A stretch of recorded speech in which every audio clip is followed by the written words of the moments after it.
Right. Hello, and welcome to Millennial Anti-Terrorizer. And today we're going to be talking about what kind of liberty we went on or passes in the military. And we're also going to be doing some refresher questions from last week on Brody, who missed out on those questions. Brody, what kind of training did you do with or without your unit? Uh, I didn't do anything without my unit, but with them, um, our main function in my unit was because we were part of First Armored. Uh, so First Armored Division, obviously we were heavy. It was Bradley's. That was our main focus. So Grafenwehr, Germany, is this huge training grounds in Germany, and uh, that's where um, you can do like full scale, like old school preventing Soviet Union from invading Europe type scenarios. There was a lot of training in Grafenwehr. Grafenwehr also has like its own like military city almost, like uh, it has all the stuff. Roach coaches, freaking movie theaters, barracks, multiple ranges. I mean, it was a lot. One of the most important ones is called Table 8. There's kind of like a run up through on how the Bradley works. Like you just do movement first, you do dry fires, you practice reloading, and it kind of builds and builds and builds until Table 8. In Table 8, you are actually on a range. There's troops, truck targets, they're heated. We have to use thermal vision.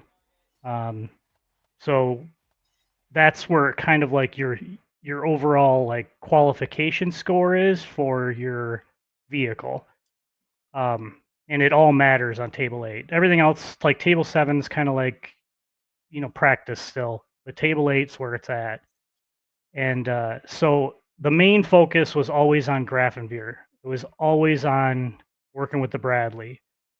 um, but the Bradleys are expensive to run, as you can imagine.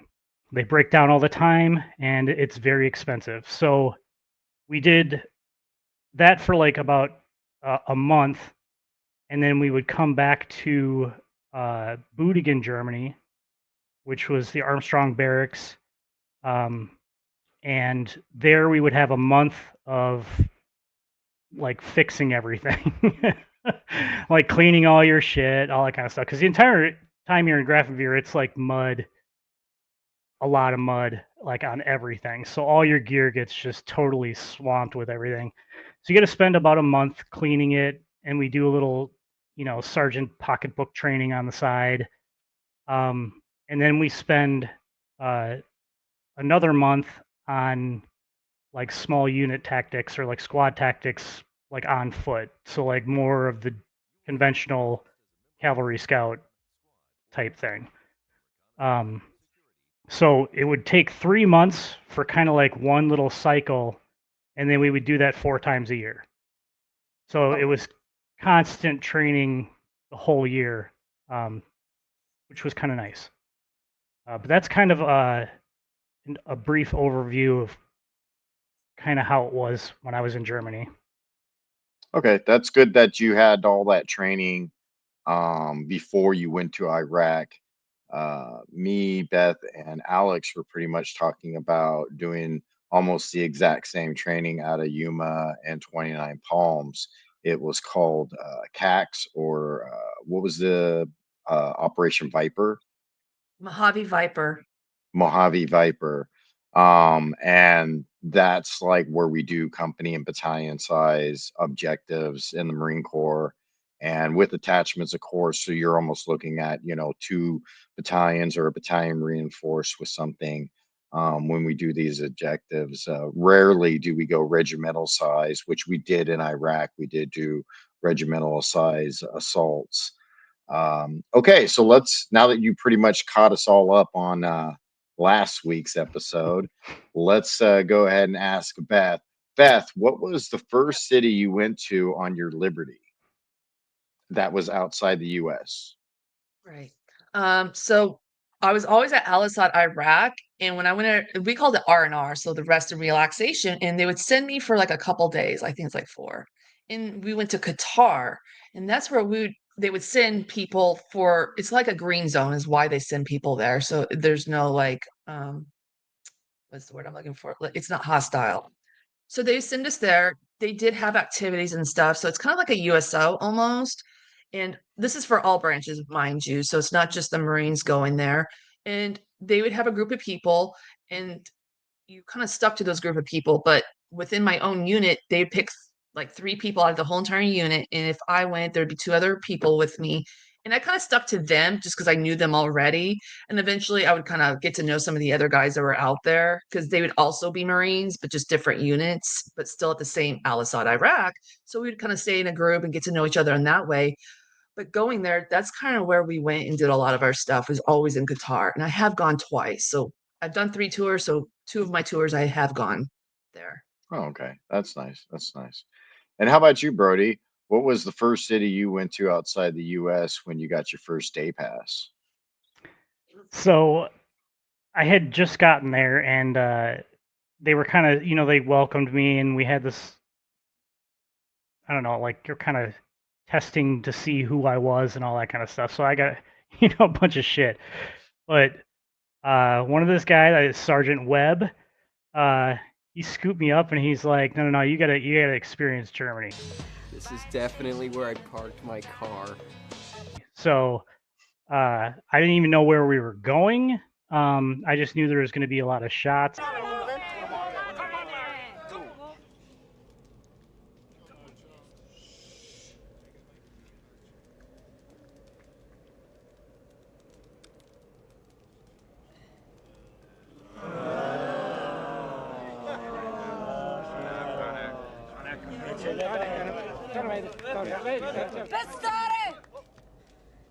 Pestare!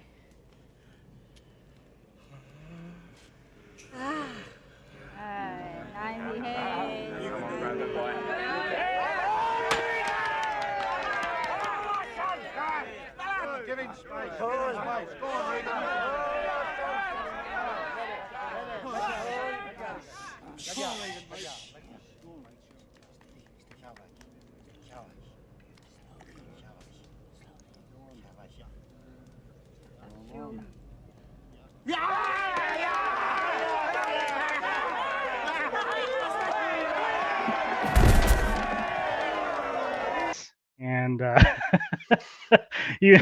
I don't think I was supposed to drink or anything at that point, but I can't even remember who was with us. It was 2 more guys. So all 4 of us, we drove all the way to Frankfurt, Germany, and they took me to the red light district immediately. And we went into this. So in Germany, it's perfectly legal to have, what do you call it? I don't want to call it a whorehouse. What is it? A brothel Prostitute, establishment escort. or Hello. How are you? Hello, good. How are you? Welcome to International Inn. How many of them are you for my rooms? There's 8 of us for your rooms. 8? Yeah. How many rooms do you need? 1? We would prefer 8. 8. Let's go see the entire hotel, shall we? I'll take you on a quick tour. Well, And then you can all get back to your suckfest. Yeah. Or something. but yeah, they took me there, and I went inside. That part doesn't need to be said, but after we came down and we went to those Irish pubs, and I remember being there for a little while, and then I don't remember shit until I woke up in the barracks like the next morning. So, but that was like a really good welcome. Like, I don't know. I don't know if a lot of people can handle that, but it's a bit overwhelming when you're first getting to your unit. But it was Yeah. fun. It was definitely fun. Awesome. Awesome. Like Beth, I had been in the Marine Corps for a while before I was deployed overseas. So, you have your initial 3 months of boot camp, 3.5 months of weapons training, and then you have roughly almost a year before you're deployed. And the first country we went to outside the US was Singapore. And in Singapore, prostitution is also legal. And what they don't understand is they don't have a pimp, they have a bank account. They don't have a drug habit, they have a 401k bigger than yours. Um, we got into Singapore. I had gate guard duty the first night. So on New Year's of 2001 to 2002, January 1st, I had gate guard duty. So I didn't get to go out in town. When we did go out in town, people were talking about the night before being at Hooters, Pizza Hut, and places like that. And I'm like, we're in a foreign country. What the fuck are you doing? So me, a guy named Minnemeyer, and another guy named Edwards, we got on a train. We took it to the main hub in Singapore. And when we just found some random guy and we followed him on the train, and he was going home. This was at dusk, because it's around 4 o'clock, and we wanted to find somewhere to eat. So we follow this guy all the way past the Tokyo or Japanese gardens that they have in Singapore, and we got off at the last train exit on the spur.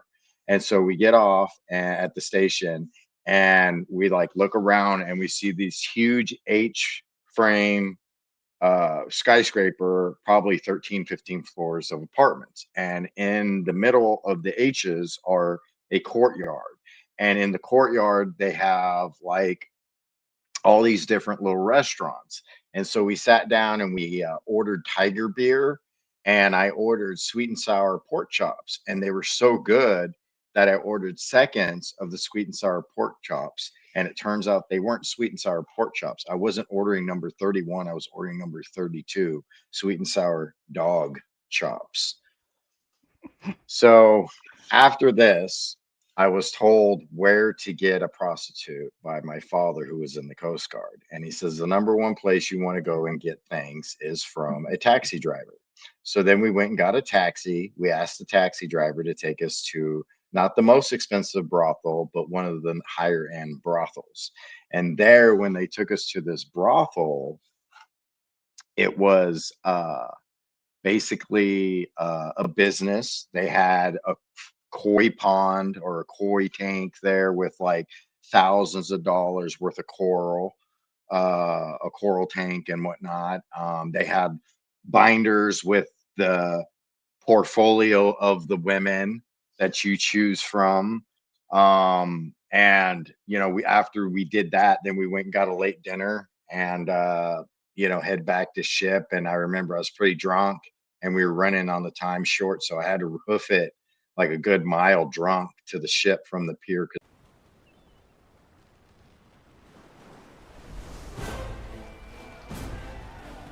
Time to go.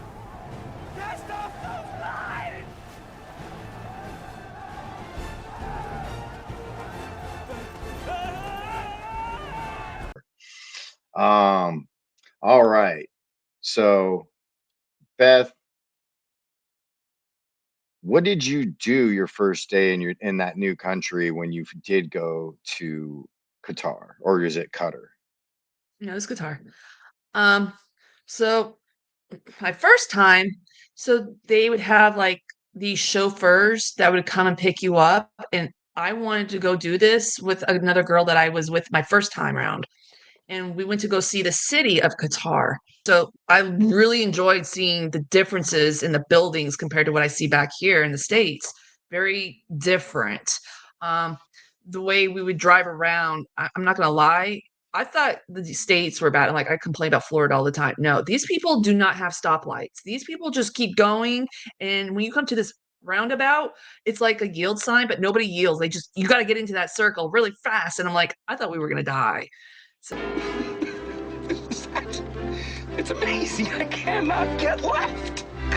So these people are like crazier drivers than us Americans. I'm not going to lie.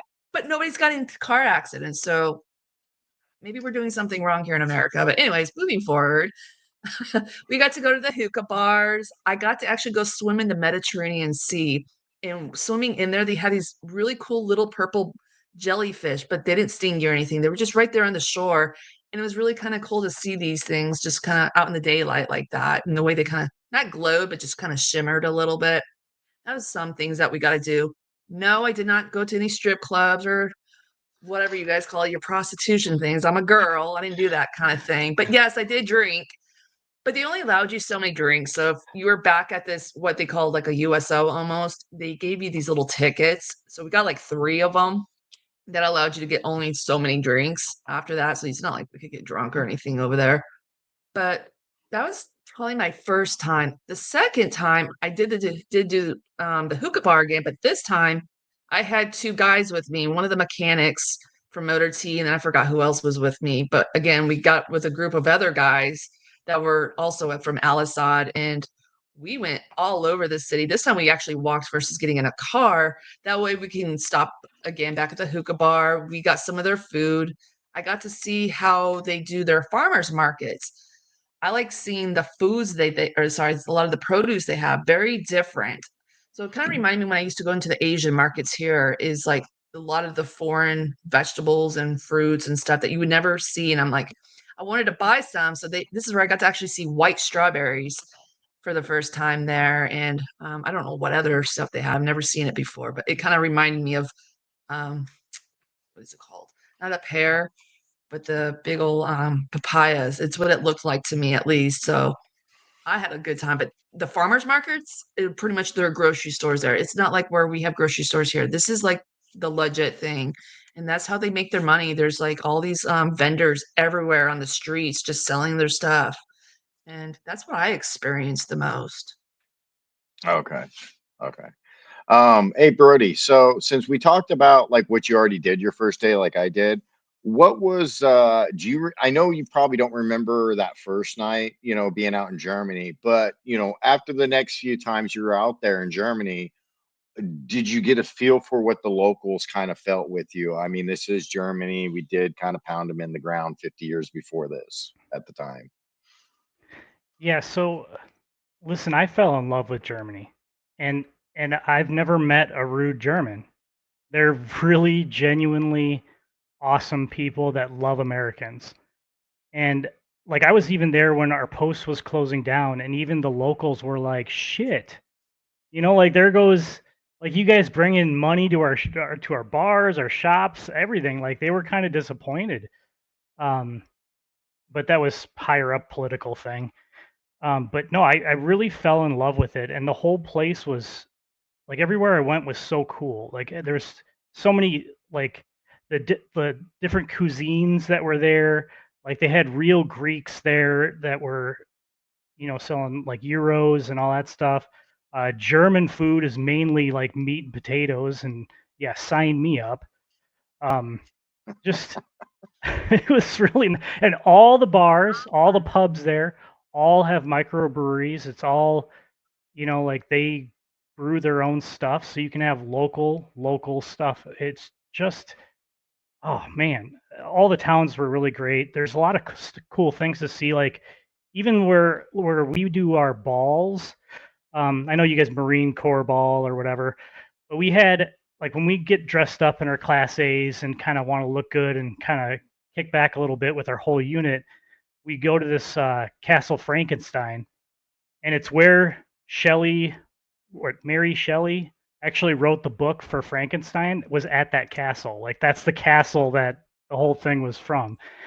And so, I mean, we're having like a kegger basically in a freaking castle and shit. And they had all sorts of like activities and stuff to do, like the hot air balloons. And I mean, it was just, it's very, very like flourishing culture over there. And you don't have to have a car at all. Trains will take you wherever you want to go. They're so common there. Every single tiny little city has a train station, so you can get anywhere. And that goes all of Europe pretty much. Yeah. That's how I traveled this train. But no, it was really nice. That's a great country. Love it. Awesome. Awesome. How about you, Beth? When you were there in Qatar, uh, do you remember how the locals kind of felt around you, the few days you were there? They were definitely comfortable. I mean, they're used to Americans coming to their country and seeing us being there and whatnot because of the military, obviously. I forgot to mention one thing on my last question. We did do the sand dunes, and I do remember the guys that were driving.